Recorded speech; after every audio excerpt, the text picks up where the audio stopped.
पिछले वीडियो में हमने समस्थानिक क्या होता है, समभारिक क्या होता है ये देखा था। आज हम इसी चैप्टर को थोड़ा आगे से पढ़ते हैं और इसमें एक दो क्वेश्चन और बैठते हैं इसमें, नाभिकीय विखंडन और नाभिकीय संलयन।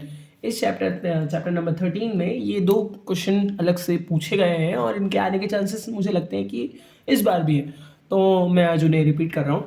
नाभिकीय विखंडन, जब किसी भारी नाभिक पर न्यूट्रॉनों की बमबारी की जाती है, बौछार की जाती है, तो वह नाभिक लगभग समान आकार के दो हल्के नाभिकों में टूट जाता है और इसके साथ ही बहुत अधिक ऊर्जा मुक्त होती है। इस प्रक्रिया को नाभिकीय विखंडन कहते हैं।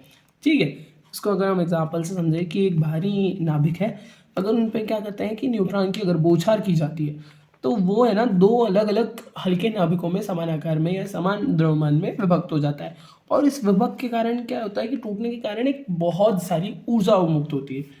इसे हमें ना न्यूक्लियर रिएक्टर में इस प्रोसेस को कंप्लीट करते हैं।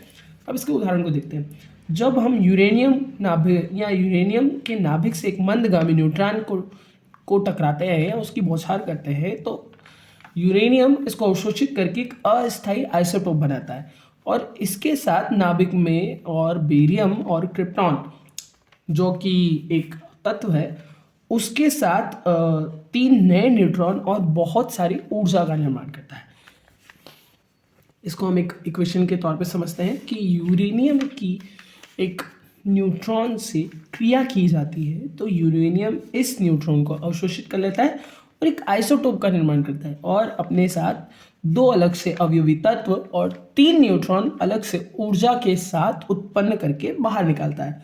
ठीक है, इसमें जो मुक्त ऊर्जा का स्रोत होगा वो कैसा होगा? इस प्रक्रिया में जो प्राप्त नाभिकों में बेरियम और क्रिप्टॉन के द्रव्यमानों तथा तीन न्यूट्रॉनों के द्रव्यमान का योग मूल नाभिक तथा उस पर बमबारित न्यूट्रॉनों के द्रव्यमान के योग से क्या होगा? कम होगा।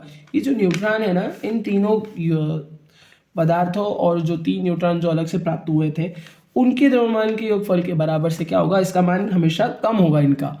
तो कि जो द्रव्यमान की जो क्षति है वो ऊर्जा के रूप में क्या हो जाती है? परिवर्तित हो जाती है, जिससे ये द्रव्यमान इनका क्या होता है? कम होता है और जो यही ऊर्जा है वो प्रक्रिया में क्या होती है? मुक्त होती है।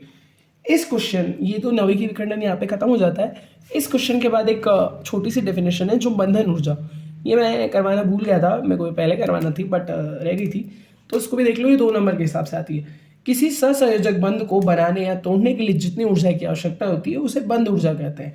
ठीक है, अगर तुम्हारे पास इससे इजी लिखी हुई हो तो वो कर सकते हो, लेकिन मेरे हिसाब से ये ज़्यादा इजी है और ये 2 नंबर और 1 नंबर के हिसाब से ये डेफिनेशन पूछी गई है और पूछी भी जाती है, तो इसके अगर चांसेस अच्छे हैं तो इसे कर लेना और अच्छे से करना। ठीक है।